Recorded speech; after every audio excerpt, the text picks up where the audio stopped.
The Trans-Pacific Partnership, TPP, fell almost immediately. But now, everybody is wondering what will happen next on one of the most disastrous free trade schemes to be imposed on America. On the campaign trail, then-candidate Donald Trump's opposition to the controversial North American Free Trade Agreement, NAFTA, and the globalist ideology underpinning it were made crystal clear. Among other criticism, Trump blasted NAFTA as the worst trade deal in the history of the world. He vowed to rip up the deal, too. But after threatening last week to withdraw from it, President Trump has announced his intent to try to renegotiate it first. If that fails, he said, the U.S. government will formally withdraw from the scheme. Unfortunately for constitutionalists and advocates of self-government, though, some of the most harmful provisions of the massive trade scheme, transnational North American kangaroo courts with the purported power to overrule the American people's elected representatives and American courts, are reportedly not even up for review.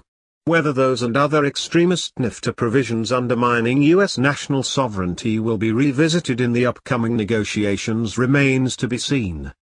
But so far, multiple news reports have indicated that the sovereignty-shredding tribunals will remain untouched, as the Trump administration is mostly just seeking modest changes.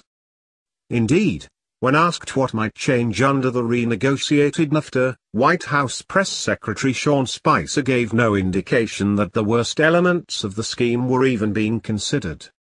I think when you look at the various sectors, it's obviously being a multilateral agreement. There are areas in Canada, sectors where there's agriculture, manufacturing, services, that we look on both of them, where I think there's both a modernization, recognizing the world has changed, and also some trade imbalances and issues that have come up, and also, frankly, some areas that fall outside the scope of NAFTA as it was negotiated at the beginning that I think we want to look at it, he said, pointing to dairy as one issue that came up and suggesting that the scope of NAFTA would in fact be broadened. But we've got a ways to go. And yet, Americans were on the verge of being freed from NAFTA's shackles, if officials and the press are to be believed. According to media accounts, Trump was planning to announce a full withdrawal from NAFTA on the 100th day of his presidency. I was all set to terminate, Trump was quoted as saying from the Oval Offices in an interview. I looked forward to terminating. I was going to do it. Several top officials made similar comments. But then, according to Trump and various news reports, his Commerce Secretary, former Rothschild banker Wilbur Ross, along with Agriculture Secretary Sonny Perdue, son-in-law Jared Kushner, and some others, persuaded him not to go through with it. Those officials claimed that withdrawal from NAFTA would cause job losses and economic pain, especially among Trump supporters and farmers, who largely backed the president. Big business lobbyists also intervened on behalf of NAFTA. On the other side of the debate, Trade advisor Peter Navarro and White House chief strategist Stephen Bannon were reportedly urging Trump to withdraw from the pseudo-free trade scheme, more properly characterized as a managed trade regime. According to the far-left Washington Post, which has opposed Trump's publicly articulated anti-establishment and anti-globalist agenda at every turn, the two advisors called on Trump to announce the NAFTA withdrawal at his rally in Harrisburg, Pennsylvania, one of the many regions across America economically devastated by globalist trade schemes such as NAFTA. But it was not to be. Trump also said he spoke with Mexican President Enrique Peña Nieto and Canadian Prime Minister Justin Trudeau, both of whom urged him to reconsider exiting the pact that Trump knows has devastated the U.S. economy. I received calls from the President of Mexico and the Prime Minister of Canada asking to renegotiate NAFTA rather than terminate. I agreed, Trump wrote on social media, leaving analysts around the world scratching their heads. He added that it was all subject to the fact that if we do not reach a fair deal for all, we will then terminate NAFTA. Relationships are good, deal very possible. Trump concluded in his two-part Twitter post. Trump also recalled the Mexican president telling him, "I would really appreciate if we could negotiate instead of you terminating," because terminating sets a lot of things in motion that could be pretty devastating for a lot of people. According to various media outlets, top Mexican officials went through their contacts in Washington, D.C., hoping to pressure Trump into backing down. News reports suggested Mexico City was not willing to negotiate with a gun to its head, and so, it would be better to seek negotiations prior to formally announcing a withdrawal. Once the formal notice is given that a government intends to leave NAFTA, a 6-month countdown begins. Trump made perfectly clear on multiple occasions that he is still willing and able to ditch NAFTA if negotiations do not go his way.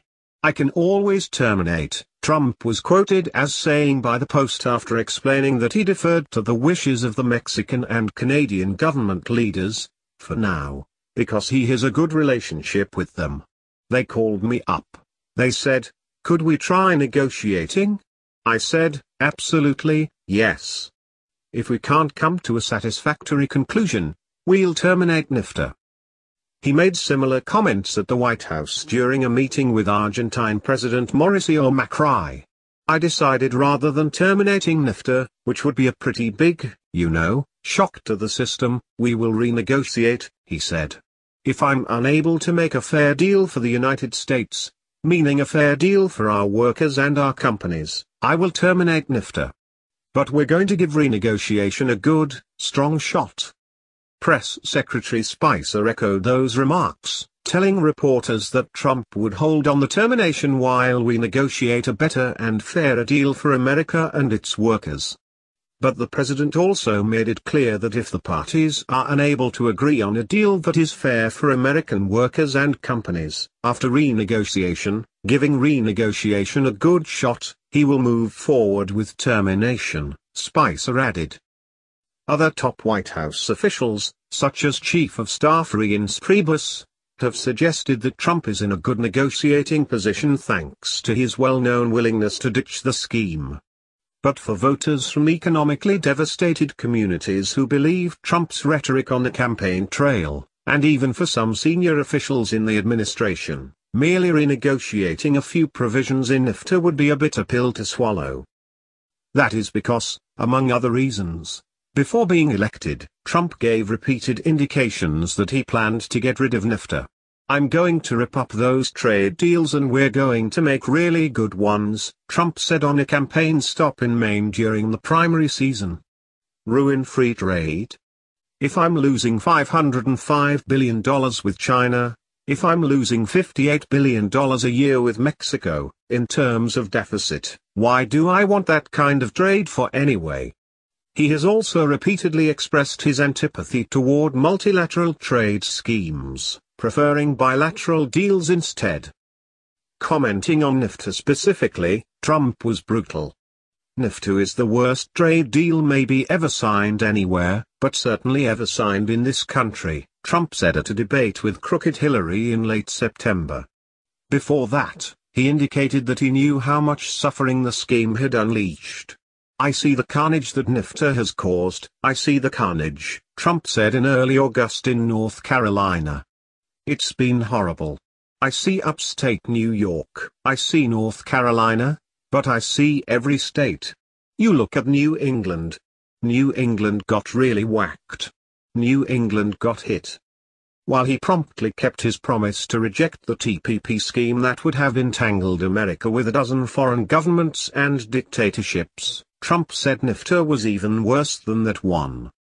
"There's never been a worse or a dumber deal for trade including TPP, which is a disaster, but TPP I don't believe will be as bad as NAFTA. And as you know, Hillary Clinton totally wants to approve TPP," Trump said at a September speech in Iowa. And speaking to conservatives in February, Trump indicated that the agenda of NAFTA was to crush America. "Its economy and development, as far as our country is concerned," he said. And yet, despite knowing all that, Trump has decided to keep the essence of the scheme in place, at least with what multiple media reports suggested would be minor tinkering at best. But tinkering is not enough. Beyond the economic destruction of NAFTA is the sovereignty destruction, which is just as serious, if not more. similar to what occurred in Europe under the European Free Trade Agreement that gradually became the totalitarian European Union that Trump has properly denounced. NAFTA is being used by the establishment globalists Trump ran against to pursue deeper North American integration. The end goal, as official U.S. diplomatic documents released by WikiLeaks confirmed, is a supranational North American regime with power to make laws and regulations for the continent outside the bounds of the U.S., Mexican, and Canadian constitutions. But despite Trump's current stance on NAFTA, many of his supporters do not believe it is necessarily too late to have Trump abolish the scheme entirely. All he would have to do is send in a written notice 6 months before pulling out, according to Article 2205 of the agreement.